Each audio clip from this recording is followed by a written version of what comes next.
Meeting to order, and let's have stand for the Pledge of Allegiance. I pledge allegiance to the flag of the United States of America and to the republic for which it stands, one nation, under God, indivisible, indivisible, liberty and justice. liberty and justice. Okay, roll call, please.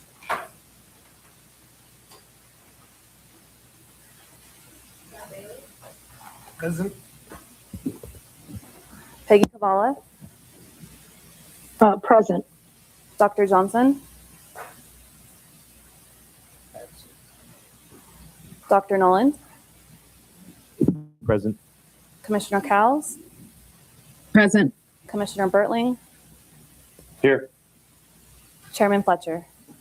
Present. Okay, I don't have as much. Well, I don't need two of them now, but then you won't have one. A request has been made to have the meeting move along expeditiously. There are some board members who will who have a time restriction of 2 o'clock. So I would ask folks to be mindful of other people's time parameters. We are now open for public comment. Hearing none, let's move on to agenda 5, the consent agenda. Are there any items that any board members seek to extract?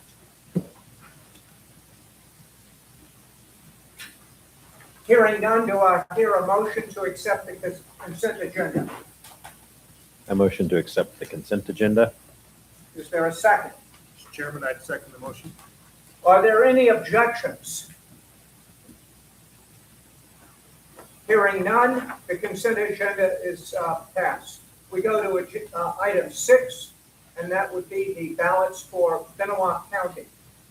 I guess we have the, this is a little bit like the Oscars, where you kind of open them up, and the winner is?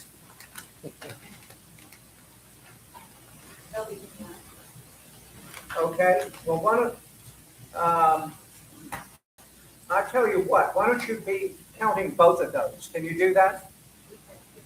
All right, and again, in the spirit of economy, if it's okay with board members present, can we move on to item 8? I know by parliamentary rules, you're supposed to approve modifications of the agenda before the meeting, but if it's okay with everyone, we can move on to the budget discussion and then loop back to have revealed the outcome of the ballots. Is there anyone who doesn't want to do that? I mean, I acknowledge we're going kind of out of order, but I'm trying to be economical. Well, that being said, let's go to item 8 then. Let me make a couple of comments and then I'll open it up. So the Panhandle Health budget is in limbo. So we came up with a budget and made a presentation to the budget committee, understanding that the budget committee consists of the chairman of the respective board of commissioners of the 5 counties that constitute Panhandle Health District 1. And there was a motion to reject the budget, and that motion passed 4-1. So we don't have a budget.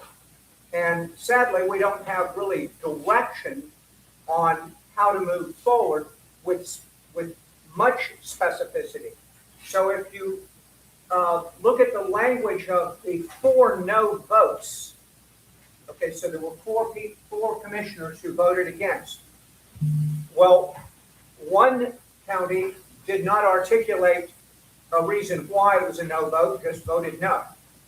Another county expressed concerns of inadequate performance of environmental services. Another county expressed apprehension about the 2% Pensacola, and another county expressed concerns about the clinic program. So the reasons for rejecting the budget were varied. There was no common theme. There were different themes. Now, how to move forward from this point? I'm going to express my opinion, and then I'm going to let Eric express his opinion, and then I'm going to ask Commissioner Korn to express his opinion. I know he's not a board member, but he is the chairman of his board of commissioners, and he's put a lot of thought into this, and I think he's entitled to have an opinion. So where do we go from here is the question. I mean, in effect, we put forward a budget and it was rejected. So now what do we do? Now, it seems to me that the issue is statutorily and practically speaking out of our hands. We can wish a budget all we want, but if the commissioners don't want it, well, then you don't get it. I mean, the budget is fundamentally in the hands of the commissioners by statute. We do our best to come up with something we think is reasonable, and they either accept it or don't accept it. It's that they were elected to make that decision. And I was appointed to basically do their bidding, so I'm not in a position. So my opinion would be resubmit the same budget we came up with the first time, and then let them hash it out. And I have a great deal of faith that the parliamentary methodology that will be employed next week when that budget committee hears again will be sufficiently sophisticated that they're going to pass something. In other words, we're not going to stay in limbo forever. You follow what I'm saying? I mean, I think they're grown-ups and they're going to say, okay, we're going to have to give these guys a budget. And they'll figure it out. Now, we could sit here and talk about it all afternoon, but again, in my opinion, it doesn't matter what we do because it's their decision. Now I'm going to turn it over to Eric to let him have his piece. Thank you, Chairman. Didn't anticipate this conversation this afternoon. Would agree that we did get different points of view from different commissioners. I would say that by statute, it is the obligation of the health district and the county commissioners' representatives to develop a budget that they then present to the budget committee for approval. So it would certainly be, as we were discussing, my expectation that as the board is a representative of the respective counties, that any budget that's approved through this board would be approved by the budget committee. Certainly over the last 2 weeks, we have tried to address the concerns expressed during that meeting. Over the course of the 2 weeks, we have come up with 5 different budget options. My understanding up until a few minutes ago was that we were going to present budget options to the budget committee and they were going to select one. So we weren't going to be doing a continual back and forth. So I guess it's certainly recognize that it is the county commissioners' authority to approve our budget.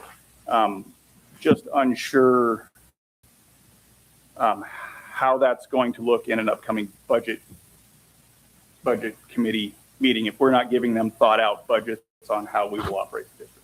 Chairman, could I ask a question? Sure.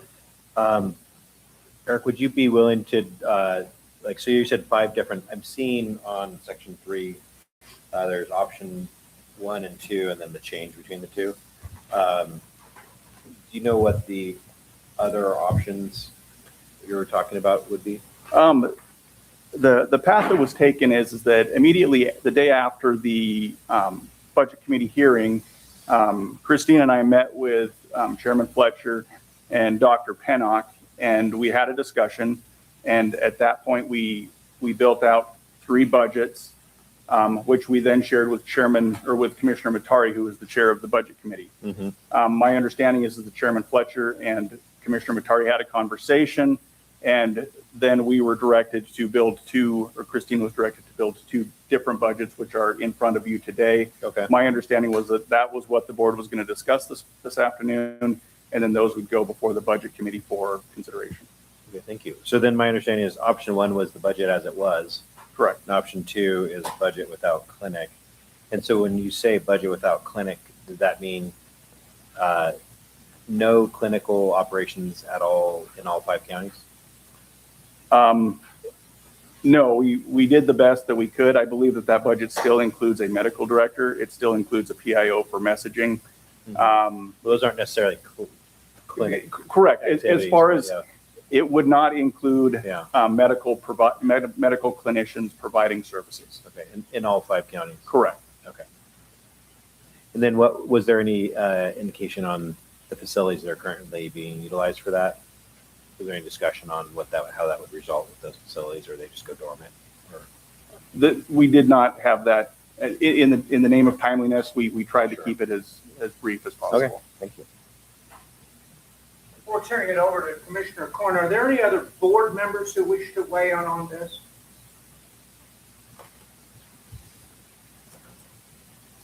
So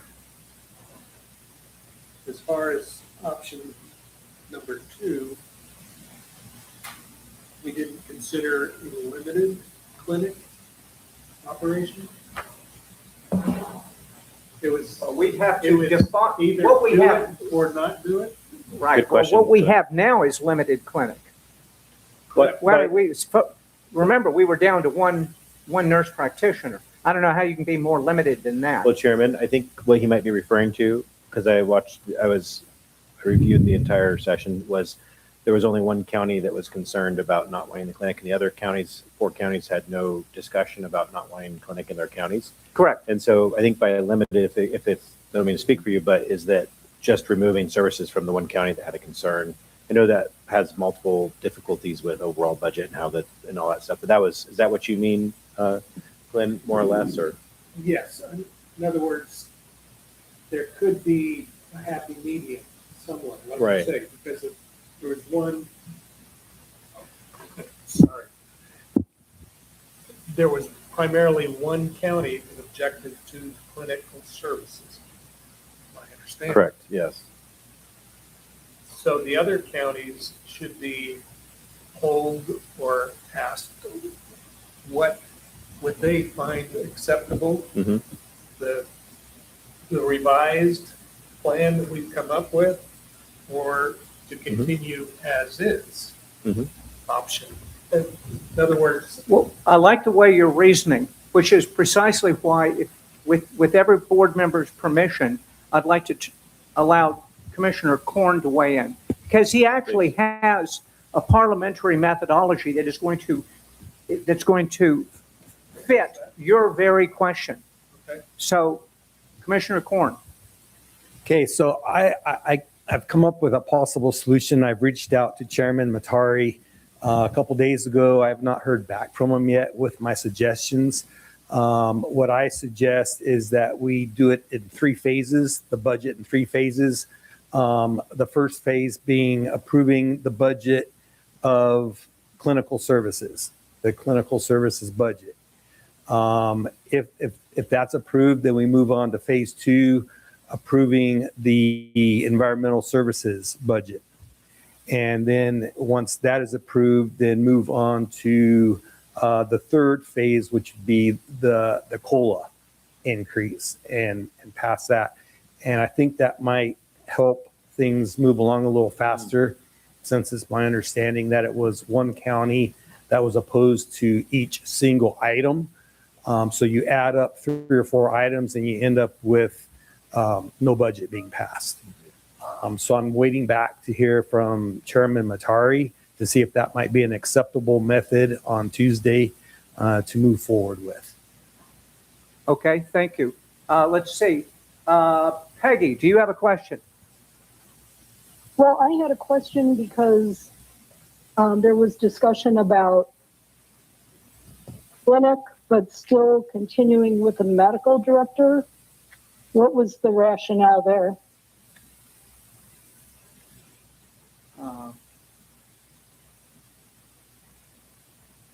Well, there are, the rationale is as follows. Where's that? It turns out that if you look at the sum total of the various activities of the clinic, quote unquote. Only a subset of the activities represent seeing patients in an exam room and generating a CPT code. It turns out that there are a host of community resource behaviors or services that we provide that go above and beyond seeing patients in a clinic room. And many of those activities or services involve education. And minus a medical director, then there would be no leadership or organization of what the education would consist of or what other recommendations we might have. The Panhandle Health is queried with some frequency as to the meaning of certain messages that are put out in the media or messages that are put out by one governmental level, one governmental organization or another. And oftentimes there are members of the community that would like to have clarification on what these messages really are intended to achieve or what they even mean. So if you want to maintain this educational feature of Panhandle Health, then that will require some medical expertise and leadership. Now, if you want to abandon that, well, then that's another conversation. Well, so historically, the health department for over 40 years has provided both clinical services, health promotion activities, educational services, and until this last year did so without a medical director. And, you know, the utilization of nurse practitioners was a very cost-effective method of providing clinical services. And I am unaware of issues that have occurred with that model that has been used successfully for 40 years. Okay. Anyone else want to weigh in?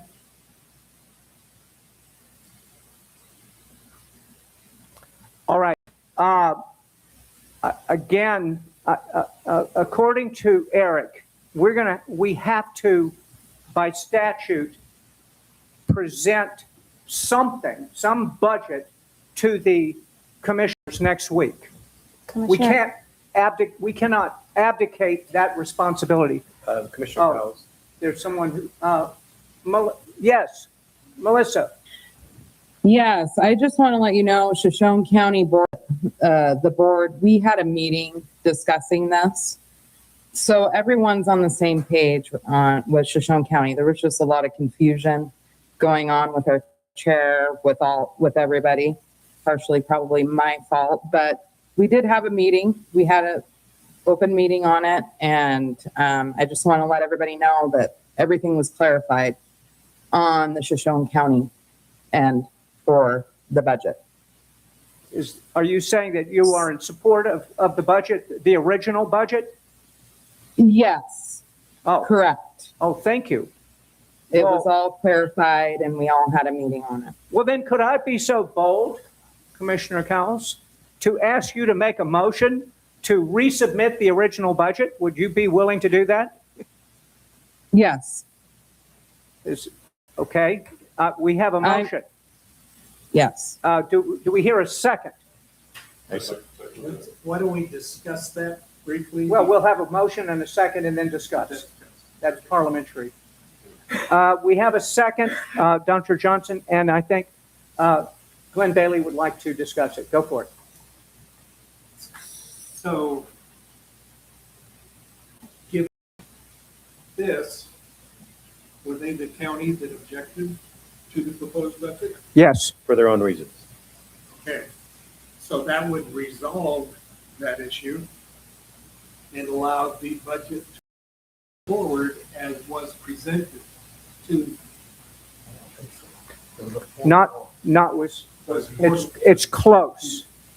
Okay, It's close. What, that wasn't made clear either. Okay. well, no, I went through the four objections. One county didn't Okay. articulate any position at all. One county said that they had an issue with environmental services. Another county said they had an issue with the COLA. And then a fourth county said they had an issue with the clinic program. So those issues would need to be resolved Well, before you could right. reach a conclusion on. which is part of the genius well, I say genius, the practicality of Commissioner Corn's position. That is to say, look, guys, it's out of our hands. You understand, we can vote this thing forward again, and next week, the commissioners are going to do what they're going to do. Can I ask a question on this in the discussion? Yes. Being this is my first time through the budget cycle like this, is there at the normal meeting, is it common for constructive discussion and even modification of the budget from the commissioner's budget committee to then do that? Or is it always just an up or down vote? Okay. I'm not far behind you in ignorance. I'm pretty darn ignorant too. As a matter of fact, even Eric said, Dr. Fletcher, this is unprecedented. I don't know. It's unprecedented. I agree. Okay. Here's my hunch. I've had some very good conversations with the chairman of that committee, notably Chairman Matari. I've had very constructive conversations with my commissioner, Commissioner Corn. Mhm. We just heard from Commissioner Cowles. It sounds like their house is in order. I cannot account for Boundary County or Benoit County. I've not spoken with those people. I don't know what their thinking is, but I am optimistic that there will be a resolution next week. I'm Sure. genuinely optimistic. And by law, there needs to be one soon. So, yeah. Yeah. I mean, they're grown-ups. I'm going to Yeah. assume that these 5 individuals are grown-ups and they're going to work through it and there'll be a solution. Do you mind if I ask Supervisor, Peggy, do you have a concise input on what the actual objection was for Benoit? I do not. Chairman Fletcher, if I may, considering Matari's support and the candid nature of Commissioner Cowell's support and considering we have the new chairman of Bonner County, it seems like we could fairly quickly understand the way a vote would go next week based on this discussion. Precisely, which is why I made I asked Commissioner Cowles to, and Duke seconded it. That's why I grabbed onto that reality. I think we have forward progress in the making. I truly believe that. There is the one, I mean, and moreover, I think Commissioner Matari is an intelligent human being. I frankly had never had an opportunity to speak with him prior to all of this, but now I have spent 3 afternoons in his office. So actually, I kind of know the fellow a whole lot better. Don't underestimate him. He's a smart fellow. We're going to have a budget. That's all I'm going to say. What does it look like? I don't know, but I promise you're going to have a budget. So let's give him Would I the be able same to- budget that we did before, throw that in, see what happens. Would I be able to call the question? You can. I'd like to call the question. Let's see, how does that work? Do we vote on calling the question? Yes, I think so. Let's have a roll call vote on calling the question. In other words, stop conversation. Jessica? Glenn Bailey, Yes. Peggy Cavallo, Yes. Dr. Johnson, Dr. Nolan, Yes. Commissioner Cowles, Yes. Commissioner Bertling, Yes. Chairman Fletcher. Yes. Okay, discussion is now closed. Let's have a roll call vote on the motion that we are going to resubmit the original budget. Glenn Bailey, Yes. Peggy Cavallo, Yes. Dr. Johnson, Dr. Nolan, Yes. Commissioner Cowles, Yes. Commissioner Bertling, Yes. Chairman Fletcher. Yes. Okay, thank you. By the way, moving on to, now in reverse order, agenda items 6 and 7. I think we can congratulate both Peggy Cavallo and Joel Nolan for being once again elected to the Board of Panhandle Health. So congratulations. Okay, now let's go to the next agenda item, which is item 9, medical policy on informed consent. And this I'm going to turn over to Dr. Johnson. Dr. Johnson. Thank you very much, Mr. Chairman. As we've discussed before, the informed consent is a standard of medicine practice in the United States, but I think that there have been confusion as to perhaps, and some miscommunications as to the purpose or the intent, et cetera, et cetera. And so what I thought was that I would try to clarify, reduce any misconceptions by defining, in essence, what was meant by informed consent. And I have a motion that I created so that it had to be done in advance to make sure that it was appropriately worded, to reduce any miscommunications or misunderstandings. And then I've asked Dr. Pinnock to further elaborate on this concept to, again, even provide even further clarification. And if I may, I'd prior to his, I think it would make sense if you knew what the motion is before he speaks, because his speaking is more of a clarification of the motion, if that makes sense. So are you making a motion?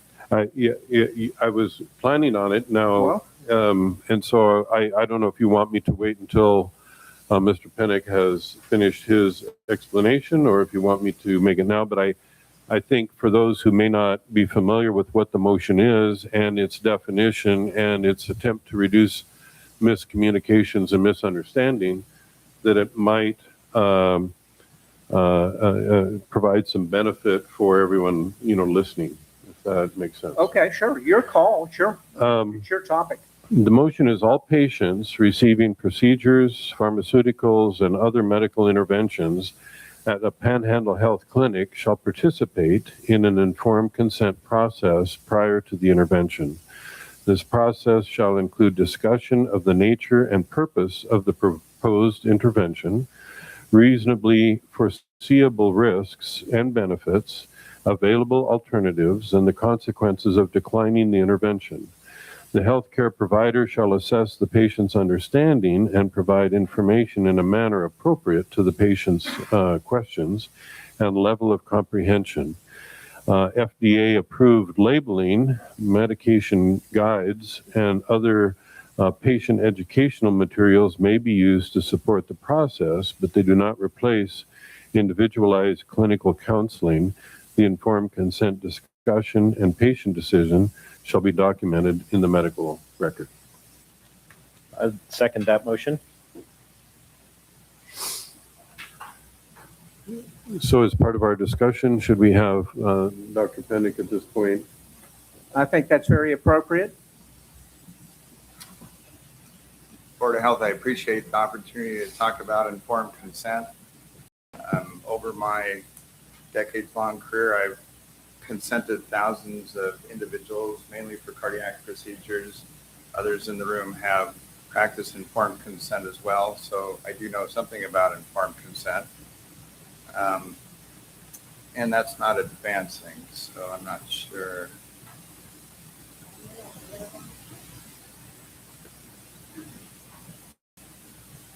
You might want to bring the mic closer to you, Dr. Pinnock. There you go. It's not advancing here.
All right, sorry about that. So start with a couple of definition. What is informed consent?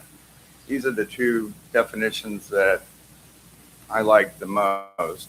First one is a process in which a healthcare professional educates a patient about the risks, benefits, and alternatives of a given procedure or intervention. And the second is a voluntary agreement a patient or research subject gives to a proposed medical procedure, treatment, or study after understanding all the relevant facts.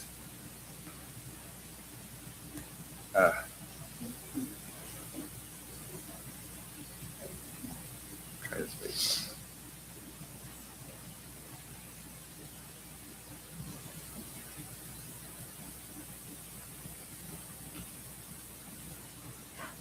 What did you hit? So the key components of informed consent are, first and foremost, it has to be voluntary, that is free of coercion. There must be disclosure of the relevant information to the individual. The individual must show mental capacity or competence to understand the information presented, and understanding is a key component of informed consent. There's got to be adequate time for consideration and the opportunity to ask questions, and finally, agreement or consent. The key information to disclose is diagnosis, or in the case of a vaccine, disease prevention, the proposed intervention, which is typically a procedure or treatment, the risks and benefits of the intervention and alternatives to the intervention, and also the risks and benefits of refusing any intervention. There are a few exceptions to informed consent, but just a few, and that's emergency medical situations in the event of incapacity of a patient or a signed patient waiver. Are there any downsides to informed consent? Well, again, after practicing informed consent for decades, I can see few, and none of them are disqualifying for the process of informed consent, but there may be a few minor ones. Information overload and confusion with the individual that could cause increased patient anxiety. The nocebo effect is if you tell an individual that there could be a side effect, then that person is more likely to potentially have a side effect. And clinical bias or clinician bias is still not eradicated. Are there downsides to not providing informed consent? Well, yes, it conflicts with medical, moral, and ethical standards that we've been taught. It circumvents patient autonomy and sovereignty. Not providing informed consent can be viewed by the individual or patient as coercive. It assumes all benefit and no risk to an intervention. And while vaccines, for example, have liability protection, doctors and nurse practitioners do not have liability protection, so not providing informed consent may leave them at risk for medical malpractice and liability suits. Also, not providing informed consent can erode patient and public trust. So this is not an example of informed consent. The dark room, the trench coats, the bright light. So this is overtly coercion, but coercion can be subtler, more subtle than this, as in this next example, whereby this, let's say it's a surgeon, is presenting all the benefits of the procedure and concealing the risks of the procedure. Likewise, if that physician presented all the risks and concealed the benefits, that would also not be informed consent. And this is what we're trying to prevent is, information overload and confusion and anxiety for the individual or for the patient. So what is the current process that we're doing right now at Panhandle Health? Well, currently there is written informed consent for all procedures except vaccinations. For example, colposcopy, IUD insertions and removal, endometrial biopsies, etc. For vaccinations, medical assistants are frequently the ones that obtain most of the informed consents. If a more detailed discussion is needed, then the nurse practitioners are involved. And then that process is documented in the chart. Is the current process informed consent? No, it's not, and I'll illustrate why.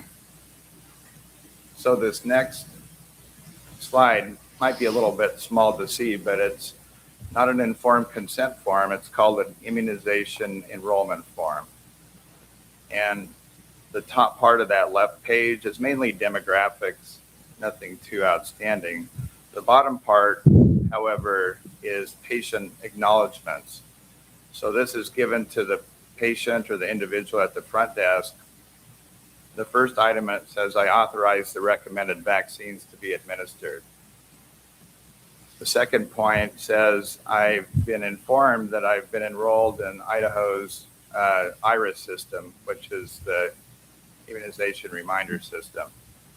And then there's some other acknowledgments regarding protected health information, fiduciary responsibility, and so forth. So this is consent, but this is not informed consent. On the back of this sheet is the immunization assessment, some health information that is important and is gone over with each individual. The individual is then taken to back to the treatment room or the vaccination room, and they're given a vaccine information statement, a VIS. And I just picked this one out randomly. This happens to be for measles, mumps, and rubella, the MMR vaccine. And this is a federally mandated piece of information that must be given to every patient.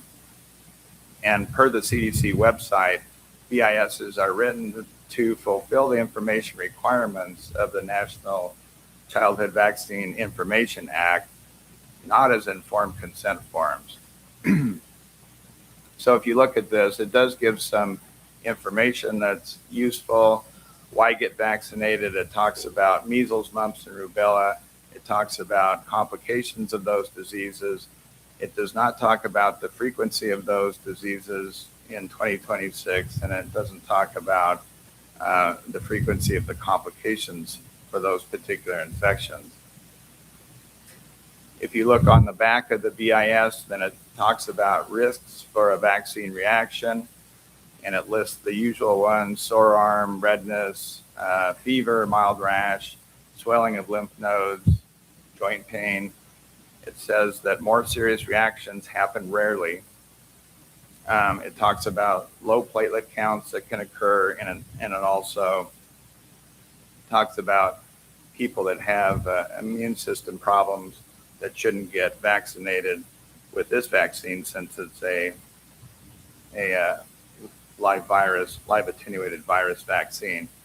So it doesn't nowhere on the sheet does it give any quantitation of the frequencies. It uses words like rarely or very rarely. So the proposed process at Panhandle would be as follows. The goal would be informed consent for all procedures, pharmaceuticals, and medical interventions. So, and it would follow those elements that I listed on the second slide. So first of all, there'd be some subjective assessment of the cognitive competency of the individual. And then there'd be an explanation of patient materials at a level suiting each particular patient. So for some people that could be an 8th grade level, for others that might be a postdoctoral level. And we would include patient education materials as we are doing now, including the VIS form, but also FDA approved package inserts for each vaccine or for each pharmaceutical. There'd be counseling of risk, benefits, and alternatives that would be provided by a licensed practitioner. So this would be a physician or a nurse practitioner, not a medical assistant or not a front desk people. We have great medical assistants and we have great front desk people, but they should not be giving an informed consent to patients.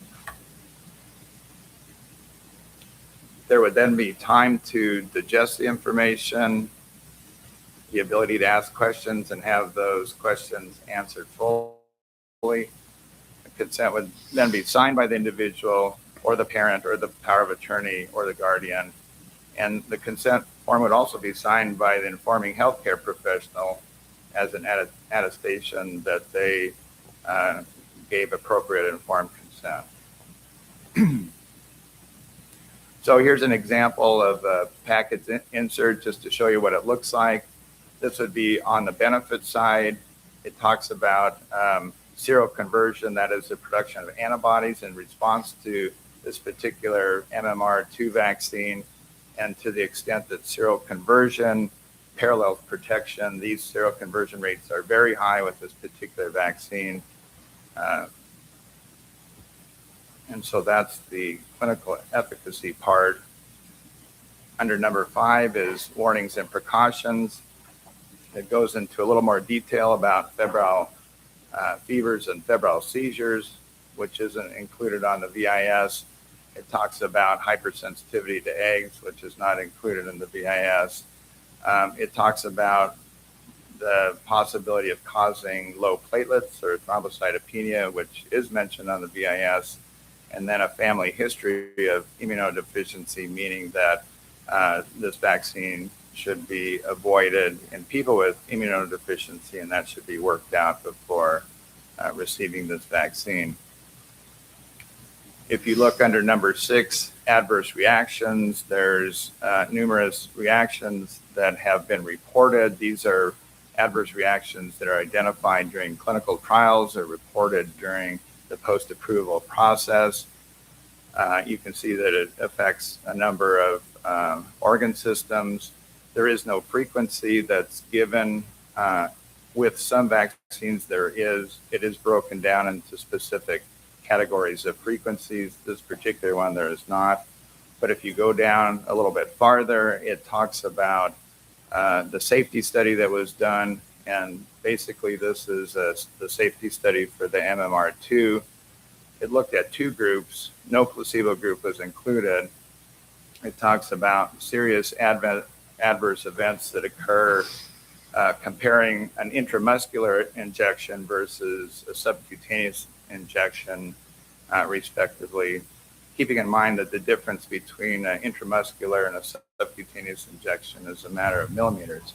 But basically, it says that the serious adverse event rate occurred in 3 out of 1,000 patients with the intramuscular route and 1 out of 100 in the subcutaneous route.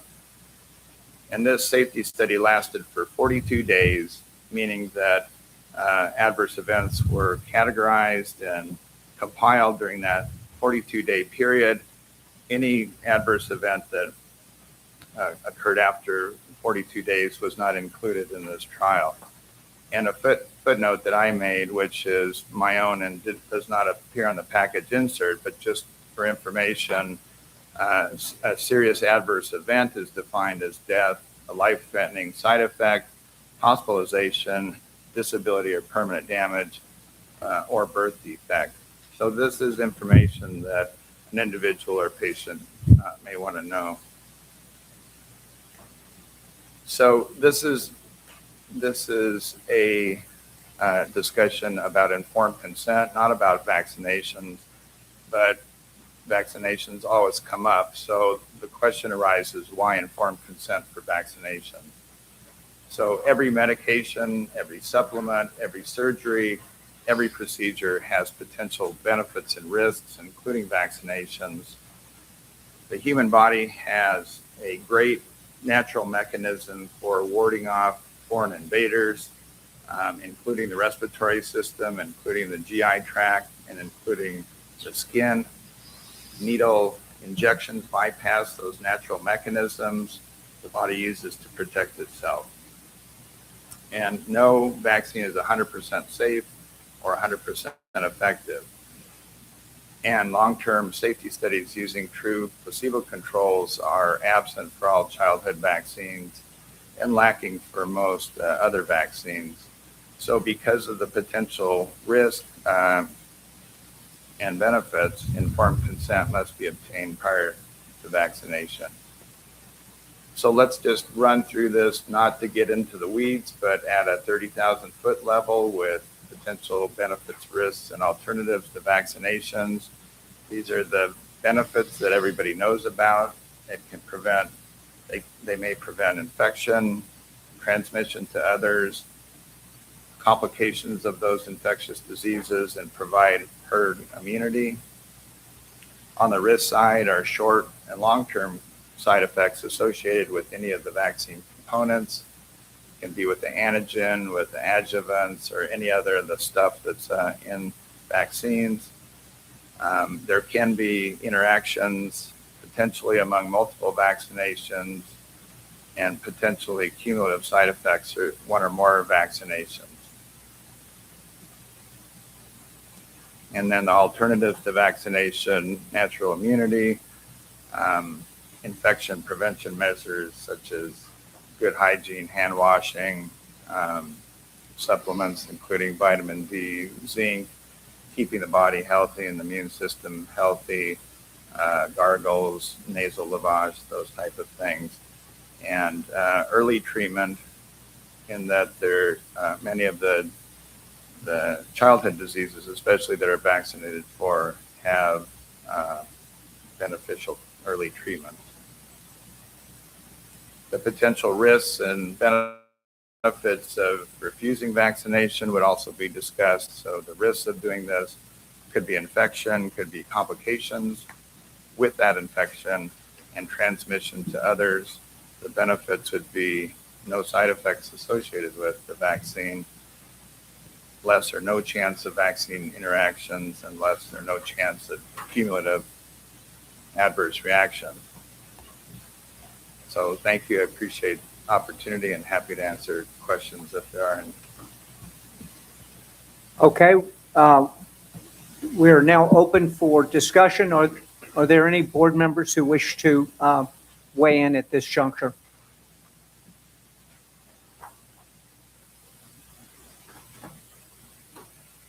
Mr. Chairman, if I could, I like the concept of informed consent. It's critical that the patients know what proposed treatment is or intervention is. But I know that our population is at various levels of being able to comprehend or understand the explanations. Is there a way that we can structure it so that it is at their level, whether that be 6th grade or high school or a 4-year college degree level of comprehension and understanding? Is that been taken into consideration? Yeah, well, my answer to that, and others can join in as well, would be that that's the role of the person who's consenting. So that's why I think it's important that a physician or a nurse practitioner be the one involved, because it's their judgment at what level they should counsel that patient or individual at. And as I said, for some people, as you said, some people that may be fourth grade level, doesn't mean that you still can't talk about risk, benefits, and alternatives at a fourth grade level.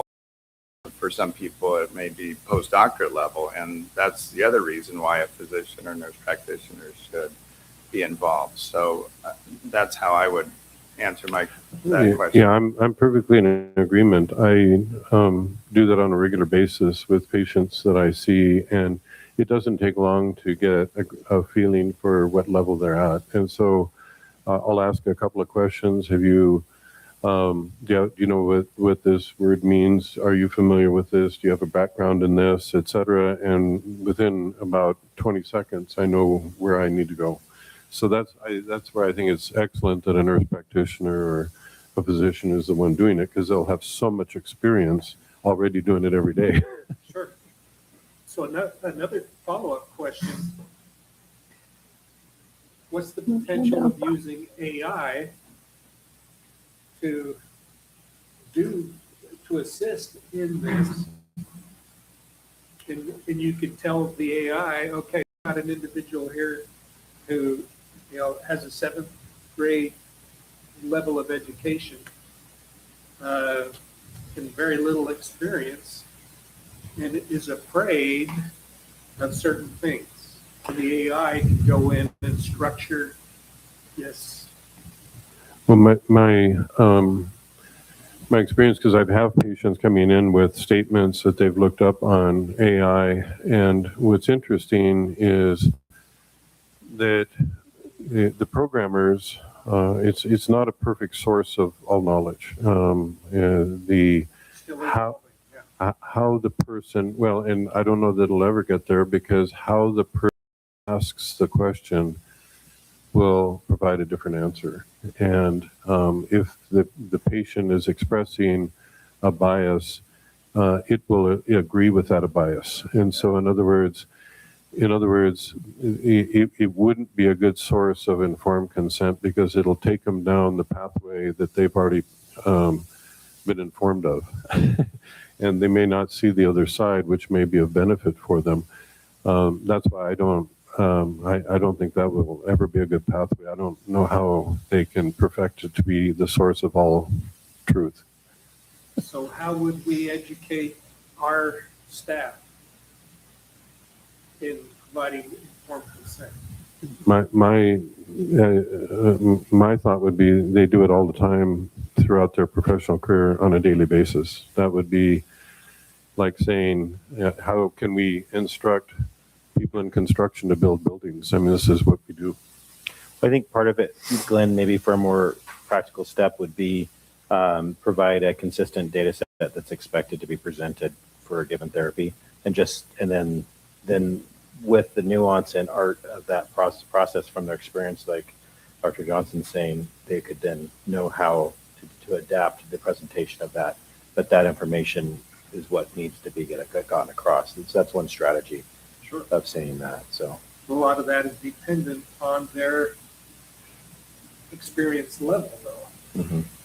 And will we always have someone that experienced I think that's where providing a medical director comes in, that they can assess the experience level of the provider if there's new providers coming on. Because I was just speaking with a new nurse practitioner that was about 2 months out of nurse practitioner school. So though lots of experience in previous, new to nurse practitioner. So you wouldn't expect her to have that level, but she could be coached and guided, and the foundation she already did from her education, which is substantial, could then be, you say, okay, well, we're going to guide you on how to do that and how to adapt that. So that would have to be like the medical director assessing the capacity of new and lesser experienced providers as they're coming into experience, would be my thought. Like anytime you hire a new provider in your clinic, you always are having to assess that all the time, and then you're training them. And even a well-trained provider often takes months to get up to speed on protocols and things. We all have our good days and our bad days. Yeah. Okay. So, I think. We have, Peggy, you've had your hand up. Yes, so I would like to understand how we're going to ensure that the information that we're presenting as informed consent is without bias. It's coming from government documents, FDA package insert and other related documentations. We're not inventing anything. This is all information that our loving federal government has given to us.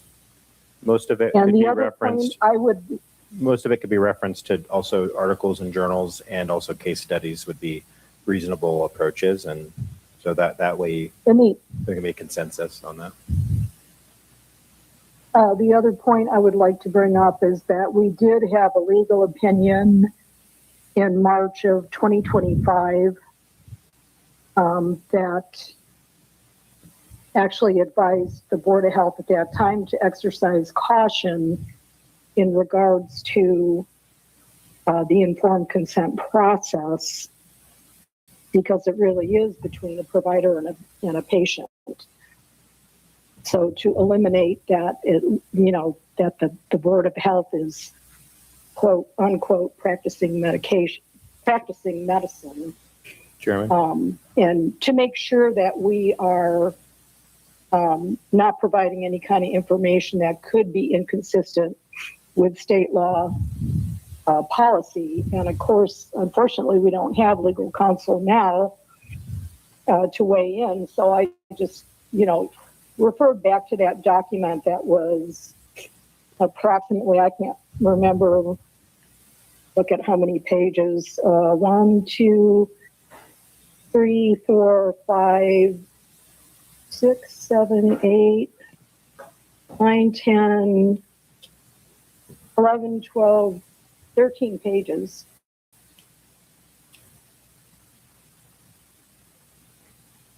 I would like to Okay. call the question. Okay, Melissa, do I understand that you timeline here?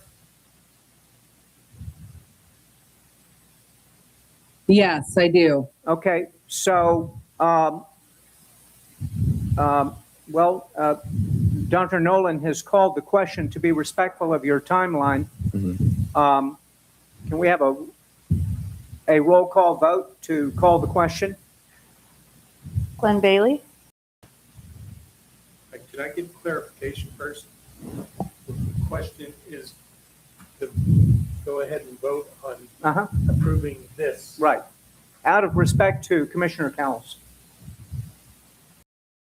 Yes.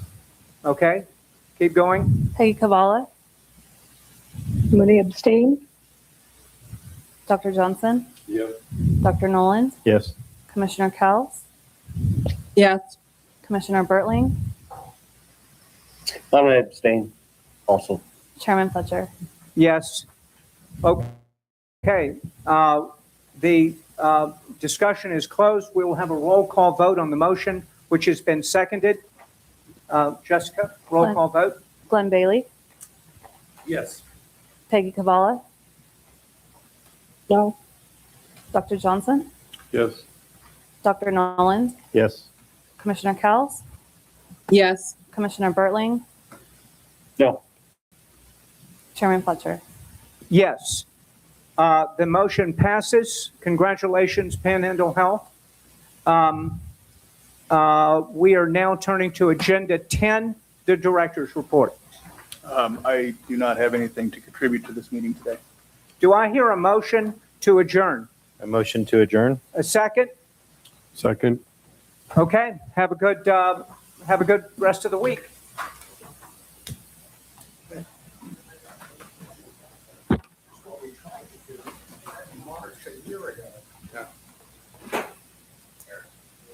Yeah, there's supposed to be like Yeah, I know. You're on the street, dude. And your questions are very And you go in the parking lot, you're gonna just call the question out in the parking lot.